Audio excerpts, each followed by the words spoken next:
Okay, sorry, I didn't post anything Friday. I didn't record anything Friday. It was last week was it was a High Court week, wasn't it? And my life did literally pass in front of my eyes, and I had to sit there as a witness to what was happening. And you've got these things. Oh, you should say this. You should say that. And, and my barrister, I can understand why he didn't really want me saying, oh, dude. He did a little bit. He asked a few things. He told me what he was going to do, how he was going to approach things. And we talked about it a little bit. But this guy is brilliant. So, he made his bit first. Then the GDC barrister said their bit. And then he summed it up. So he spoke. The first bit was some technical issue about some information we were considering adding. Then he spoke the Tuesday off, most of the Tuesday, and then Wednesday morning. Then their barrister had the rest of Wednesday, yeah, and then the beginning of Thursday, and then he finally did Thursday afternoon. We finished about an hour early. He didn't want to bore the justice, and I think he did well. I mean, I really do think he laid it out well. I think he put in a bloody good case, but clearly I thought he put a bloody good case at the GDC.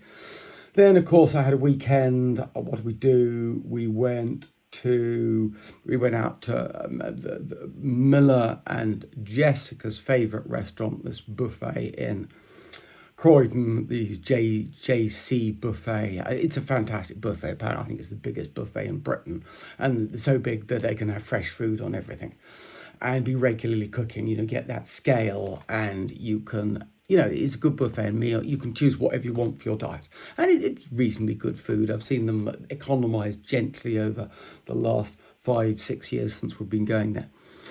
But that was a drive up, drive back down again.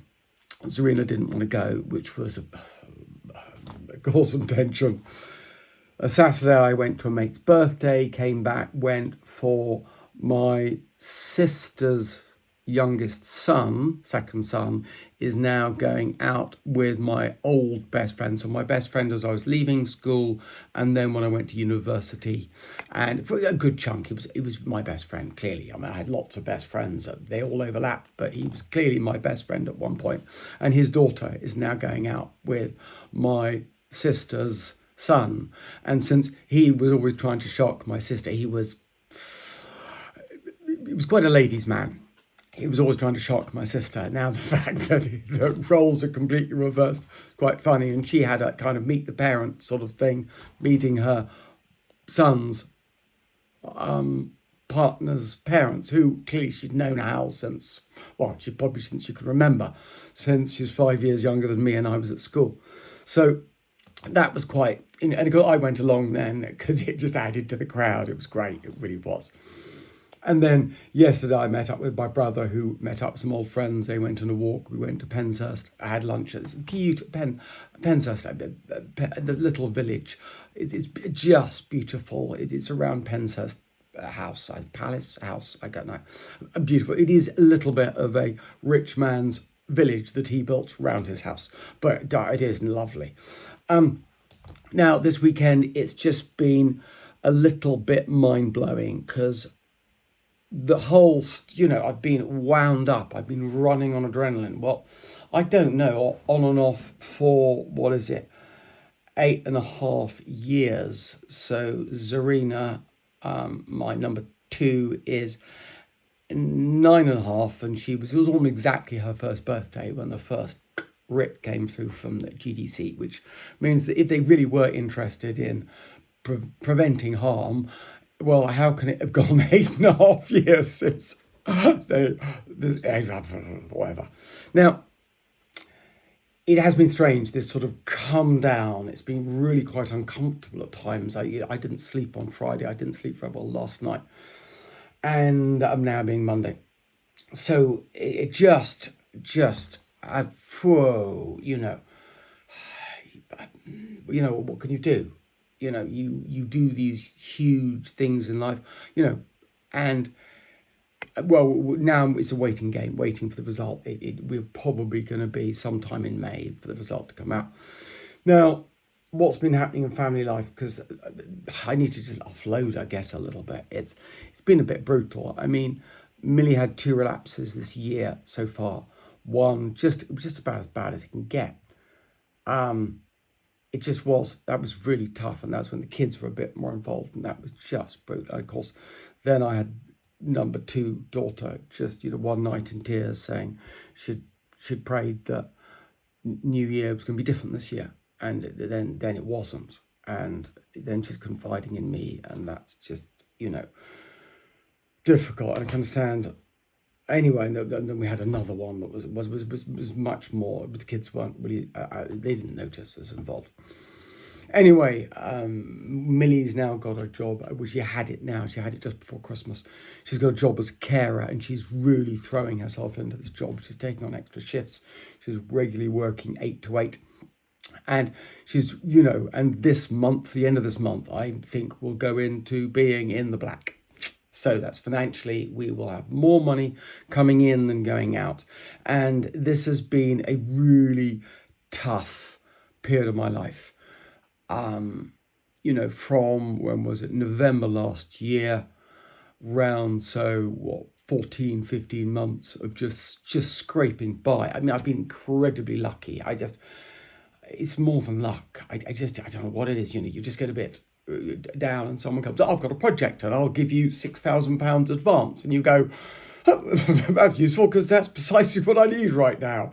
And then we were just down, and that same project came back, and we've got £2,000 from after we paid back the advance they gave you. So that's also interesting. I mean, just luck beholdeth me. It does, it really does.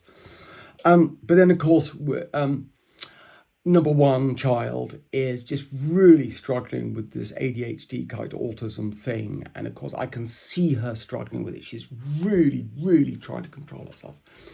Really trying very hard to keep it there. And of course, I keep saying, oh, by the way, we're going to do this tomorrow. And she goes, Daddy, I need more notice. You've got to tell me in advance these things. I need to get it all organised in my head. And you're thinking, God, yeah, sorry, you don't have the best parents here for that. Because I'm a little bit lost. I've got to get myself more organised to help her. But she's had these 3 episodes of sort of inflammatory reaction. Once her body just stayed up, and she had rashes coming all over her body, and she was in bed. She was just crying, and I gave her painkillers. We gave her some Piriton, antihistamine, and it did calm down. But what I found is a lot of love was what it calmed it down the most. And of course, my wife wanted to sort the problem out, what's going on. And of course, that it's just love really that helps. There's nothing else you can give really at that sort of situation. Then she had one where the left side of her face swelled out, and then the other day the right lip swells out. And of course, I'm just thinking, what the hell's going on here? And then she's had the stomach issues. Now, I think she's probably got Crohn's, which probably, that's my worry. I don't know. I can't make that type of diagnosis, but how do you do that diagnosis? So the week before last, I think on the Monday, she couldn't go into school because she was in so much pain. So I said, right, I've got to go to the doctor. We went and saw the doctor, and he arranged some tests, some poo test, and wee test, and then an ultrasound. I'm just waiting for the ultrasound to come through, because this is the National Health. It happens when it happens. And she is so it got worse. And of course, I think it was then the Wednesday I phoned up 111, the non-emergency service, because she was in so much pain. She said it was the worst pain she'd ever felt. We ended up going to A&E in America. That would be ER. And well, by the time we got to see the woman, and I could observe this, as soon as we got in the car to go there, she starts getting better. Then we're in the waiting room, and there's lots of younger kids, and Jessica's so compassionate with young kids. She's just like, she is, she'd make a good doctor, or what if she wants to do something medically. So I can see instantly, I'm saying, Jessica, you're in a lot of pain, please, sit down, because if you're starting to move around and play, it's not going to help. But I was observing, and she was clearly getting better. And by the time, cause one of the things that they do by making you wait 2-3 hours, often the symptoms go down. So they're not in a hurry to see you. And by the time we saw the doctor did lots of poking around, and she said, to both of us, she says, look, this it's not consistent, the pain. I'm pressing different areas, and I'm going back then to the same area, and I'm getting different responses. So I don't think it's this simple issue, and I think it's due to stress. Now, there is this big relationship. Well, we've definitely had this diagnosis of ADHD and autism. Jessica's got headaches all the goddamn time, high or low, but she's got a background headache. And apparently that's really common with girls who've just turned puberty, trying to cope, who have got ADHD, autism. And so we got that diagnosis roughly the same time as my court case finished. I got struck off, so that was a year and a bit ago. Then the summer we managed to reach the weight. We got that done privately, just to get the diagnosis. Then in the summer, last day of term, because both were last day of term. The first one was the last day of the Christmas term, a year and a bit ago, because that was a cancellation slot. We got the same thing this summer at the end of the summer term, and this was the NHS people, and they diagnosed her as ADHD. Like 1% below where they have to do something, where the government's forced to rush and do things, interestingly. Anyway, we're now gonna, on a waiting list to have something done, which would about 5 months from now, in January. So things don't move quickly, but I can understand. I mean, every child and their dog seems to have ADHD or something.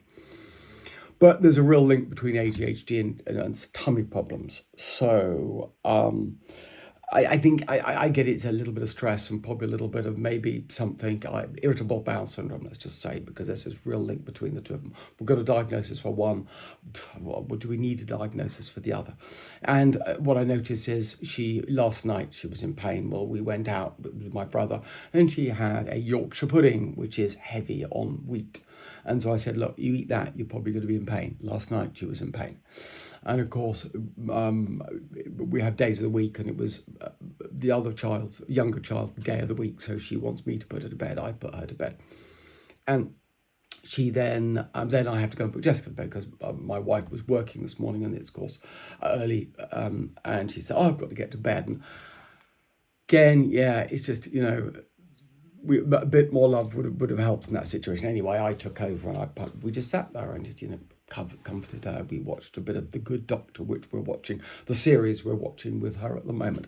And we always have a series we're watching that we can cuddle and just watch something and binge it. So until she feels sleep enough to get to bed. And I must go and get her meds in a second. So we're having to put her to bed with melatonin. I mean, no, but she does sleep well, so I don't think it's sleep caused, because I'm in sleep medicine, well, kind of in sleep medicine, and I know what they're all saying in sleep medicine. ADHD is related to poor sleep, but she's got well-developed arches. I did it. Struggled with the second one, but then we've had chaos in my life.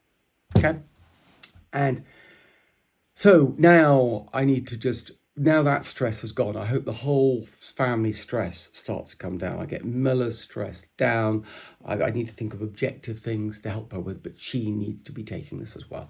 She needs to actually be engaging properly and doing these things. Oh, yeah. I mean, we need to clear up all the Christmas decorations because it's a bit unlucky to leave them up. And, well, yeah, anyway, I cleaned the office. It was a tip. Most of the rooms are both girls' rooms are messy. I've done the kitchen. I've done my office. Main room needs a little bit of tidying up, like the Christmas decorations. Most of it's down. Millie did that the other day, even without me. Well, we're pressing again. So slightly longer video. We're up at 14 minutes now. But that's life at the moment. Now I've got to sit down. I've got to get this mewing app going. I've got so many opportunities. So many people. Suddenly people seem to be coming out the woodwork, offering me help. And we'll see how that all goes, because this is it going to turn my way? Because lots happening now. Then if I win the court case on top of all the things happening now, then it should swing my way. What that will look like exactly. And I'm going to make a little comment about the way that lots of other clinicians around the world seem to be getting ahead. You know, the flurry on Facebook of tongue exercises, a flurry of people trying to move into my space. But, you know, it's like whenever you watch Facebook, isn't it? You watch Facebook, you think everyone else's life is better than yours, because that's the nature of Facebook. That's the nature of the algorithm. And so, you know, and I've got this greater purpose of making the world a better place. And yeah, people, you know, talking to someone I remember once who had done an MBA, he was saying competition's good for you. Yeah. Competition will help you because they will advertise in ways that you would never thought of. And then people may take your course or whatever it is from their advertising. And it's a synergistic effect. It's the same way where in lots of towns you find all the pizza joints are on the same spot, because then that's the spot you go to. It's not like they're going to be competing each other. They don't want to be at the opposite ends of town and you're trying to draw people separately. They'll be together. Then everyone goes to that one spot and it's a compounding effect. So hopefully this competition is really good for me, and rather than people muscling in and I don't know. Will I lose the court case? Whatever, it's finished. If I win the court case, I guess I will move ahead. But what I really need is, you know, systematic change. And I had a really good meeting. I mean, the chair of the BDA came along to my event, and he was a really nice guy. And we sat down and had a chat. And I think I started getting a little bit passionate. I started, cut that off, because, you know, yeah, you can be passionate. I can be passionate out on when I'm giving a lecture. I can be passionate. When I'm on a YouTube, I can be passionate. But when it's on a one-to-one, you can't convert people one-to-one. It doesn't work like that. And so you just need to be calm, composed. Okay, well, we go. It's now nearly 17 minutes. So I've done my video. You know, I've done that. I've offloaded, but also I've laid it down because I think it's kind of important. One day I went, because we're clearing out Dad's office. Dad, God, I miss you. You know, he was one of my best mates. He was. You know, to say that about your dad, he was my best mate, you know. But just shame at the end, he was just so rah, orthotropics. You don't believe me, it's the best thing in the world. Dad, it doesn't make money. It's incredibly hard to do. Teaching people to do that technique was just incredibly hard. Who was actually doing it like you were doing it, Dad? Basically, no one. And sometimes we got fantastic results, but we didn't always. Anyway, and he was just in this loop. You don't believe me. You don't believe me. You don't. Well, Dad, there's other things we can talk about. We're in alignment at 98%. Okay, and it was just a shame. And of course, then all the hassles at home. I didn't do as much with him as I do. I've worked with him for 30 years side by side. I did a lot with him. Yes, I could have done a bit more. Yeah, I feel bad about that. He's dead. And he's dead. You know, what can you do? I can't go back. I can't ask him any more questions. Ever. I guess I could do a seance or something. I don't know. It's not really me. Okay. Now on to change the world. One step at a time, I guess, anyway.